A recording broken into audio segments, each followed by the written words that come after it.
Sir ప్రెగ్నెన్సీలో ఉన్నప్పుడు భార్యాభర్తలు కలవచ్చా? కలిస్తే పుట్టబోయే బిడ్డకేమైనా ప్రమాదం ఉంటుందా?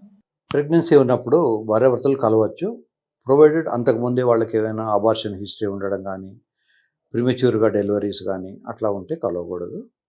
తర్వాత ఏ పోస్చర్‌లో అయితే అమ్మాయికి ఇబ్బంది ఉండదో ఆ పోస్చర్‌ను సెలెక్ట్ చేసుకోవాలి. ఫర్ ఎగ్జాంపుల్ అబ్బాయి కుర్చీలో కూర్చొని అమ్మాయిని తన ఒళ్ళో కూర్చోబెట్టుకోవచ్చు. అది కూడా శృంగారమే. కనుక శృంగారం అంటే కేవలం పెట్రోల్ బంక్ బిజినెస్ లాంటిదే కాదు. ఇవన్నీ కూడా చేయొచ్చు. కానీ ముఖ్యంగా చేయకూడనివి ఏమిటంటే బ్రెస్ట్‌ని టచ్ చేయడము, వాటిని స్టిమ్యులేట్ చేయడం. అలా స్టిమ్యులేట్ చేసినప్పుడు ఒక్కొక్కసారి వాళ్ళకి అబార్షన్ అయ్యే అవకాశాలుంటాయి. లేదా ప్రిమెచ్యూర్‌గా డెలివరీ అయ్యే అవకాశాలుంటాయి. కనుక అమ్మాయికి ఇబ్బంది లేనంత వరకు శృంగారం చేయొచ్చు. ఫస్ట్ ఫ్యూ మంత్స్‌లో శృంగారం చేసుకున్నా తప్పులేదు.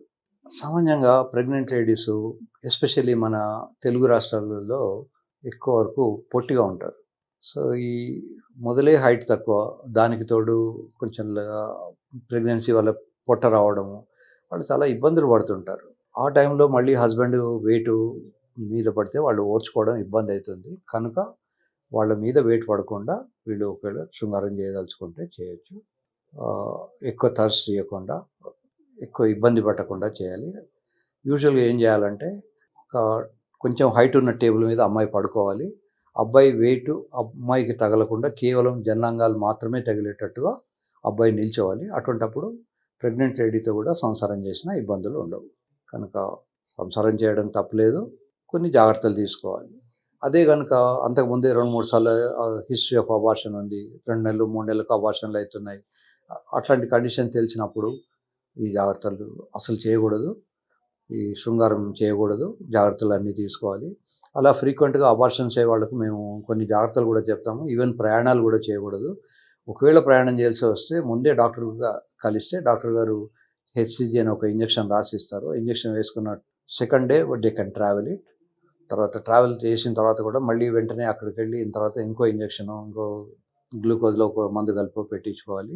నా దగ్గరికి ఒకసారి ఒక కపుల్ చాలా ఏళ్ల తర్వాత ప్రెగ్నెన్సీ వచ్చింది. ప్రెగ్నెన్సీ రాగానే పొలోమని వాళ్ళు తిరుపతి ఎక్కారు. ఆ తిరుపతి కూడా పోయేటప్పుడు మెట్లెక్కిపోయారు. పైకి వెళ్ళిన తర్వాత అక్కడ అబార్షన్ అయిపోయింది. కనుక ఒకవేళ దేవుడికి మొక్కుకుంటే ప్రెగ్నెన్సీ రాగానే పోకండి. పాపతో సహా వస్తామని మొక్కుకోండి. పాపకు 1 ఇయర్ దాటిన తర్వాత వస్తామని మొక్కుకోండి. అంతేగాని మీ హెల్త్‌ను డిస్టర్బ్ చేసుకోకండి.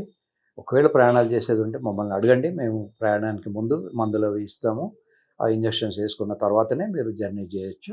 కనుక సాధ్యమైనంత వరకు జర్నీలు అవాయిడ్ చేయండి. ఒకవేళ జర్నీ చేయాల్సి వచ్చినా షార్ట్ జర్నీస్ చేయండి. లాంగ్ జర్నీస్ చేయకండి. స్ట్రెన్యూయస్ వర్క్ చేయకండి. ఇప్పుడు అన్ని కొండలు మెట్లెక్కి నడిచిపోవడం ఇట్లాంటివి చేయకండి. సో, ప్రెగ్నెన్సీలో కూడా శృంగారం చేయొచ్చు. ప్రొవైడెడ్ మ్యూచువల్‌గా ఎవరికీ ఇబ్బంది లేని పరిస్థితుల్లో మాత్రమే చేయాలి.